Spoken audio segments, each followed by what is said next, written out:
Hey, what's up guys, this is #Hubert, and today we'll be comparing the new MoYu HuaLong to the MoYu AoLong version 2. This is the MoYu AoLong. It's arguably the best 3x3 on the market and probably MoYu's most popular flagship 3x3. Recently, however, MoYu released another 3x3, the HuaLong. MoYu claimed that this was an attempt to the HuaLong speed while still maintaining corrections in the AoLong, plus the supposed 60-degree corner cutting. And this brings up a few questions. 1, is the HuaLong better than the AoLong? And 2, is this cube worth purchasing for those who already own the AoLong? Let's jump into prices first, where one cube doesn't really win over another. They obviously do vary depending on where you purchase from, but the pricing isn't very consistent. What I mean by that is that some places have the HuaLong as more expensive, some shops have the AoLong as more expensive, and other stores have them at the same price. I will say though that the cheapest HuaLong I could find is $11.09 and the cheapest AoLong is $10.99, so if you go with the AoLong, you'll save yourself a dime. As for the appearance of the puzzles, both the HuaLong and AoLong measure out to be 57mm across. They also come with the same stock MoYu sticker shades as is expected because both of the cubes do come from the same company. Because of this, they look quite similar externally. Quick, which one is which? Exactly. Despite the similarities in appearance, these 3x3s feel a bit different in the hands. The AoLong is heavier by a few grams, and while this does not impact the performance of the cube for me, it is definitely noticeable. On to turning, let's begin with the AoLong. Yes, it is smoother than the HuaLong, but keep in mind you're sacrificing that for speed. The cube is sluggish out of the box, and if you've seen reviews, it's also very stiff and difficult to break in. But don't look at this as a major downfall. It may be slower, but it's also easier to control.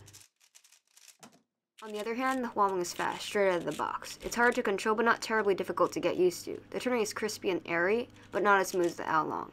As most of you know, this comes down to personal preference. I personally favor the HuaLong because of my light turning style. Corner cutting. So the whole 60-degree corner cutting on the HuaLong may not be completely true, and I even found out that the AoLong was superior in corner cutting. Both 3x3s can cut over 45 degrees, but the AoLong can cut a bit easier. For reverse cutting, both the HuaLong and the AoLong are cut about line to line. Also take into consideration how I set up my cubes and possible tension differences. Like almost all cubes, these 3x3s have their flaws. For the AoLong, the major issue I have with it is the corner twist. This problem was supposed to be fixed from the AoLong version 1 to the version 2, and even though the occurrence of corner twist did lessen, it still occurs frequently on the V2, or at least enough to bother me. The good thing is that the puzzle doesn't pop and only locks up occasionally. The major drawback with the HuaLong is the instability. The cube has a tendency to flex a lot, and even with the great corner cutting, it still catches up and locks up sometimes in a solve. Like I mentioned earlier, this cube is difficult to control, so if you don't have a lighter turning style, you probably won't achieve great times. On the bright side, popping and corner twists are not an issue on the HuaLong.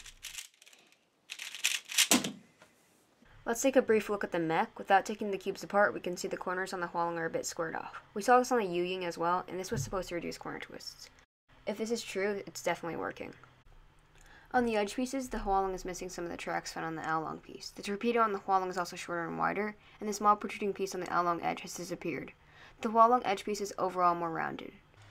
The corner also has numerous differences. The HuaLong stock is rounded, the dips on the AoLong have been abandoned, and there are holes at the ends of the corners. The centerpiece on the HuaLong has also been redesigned. The structure that juts out of around the center is not as prominent on the HuaLong. So now, which 3x3 is better? Obviously, both cubes are viable for pretty much anybody's main, and you should definitely put personal preference into your decision. But if I were to select one cube of these two, I'd probably choose the HuaLong, and I think more people would enjoy the HuaLong as well. But now to answer the second question, which was, is this cube worth purchasing for those who already own the AoLong? My answer is probably not. Honestly, there's not a huge difference in performance between these two puzzles, and especially if you're already satisfied with your AoLong, or any 3x3 for that matter, you shouldn't buy one. I'm aware that other cubers such as Chris and JRCuber have covered this topic, and I'll leave links to good videos in the description because you should watch them. Basically, what they said is that cubers should not feel compelled to purchase every new 3x3 in the market. I'm actually guilty of doing this myself, but really, hardware won't get you far, and I think that you should purchase the HuaLong only if you're dissatisfied with your main currently. However, if you do have the option of HuaLong or AoLong, I would recommend the HuaLong. So that's about it. Thanks so much for watching, and I'll see you in my next video.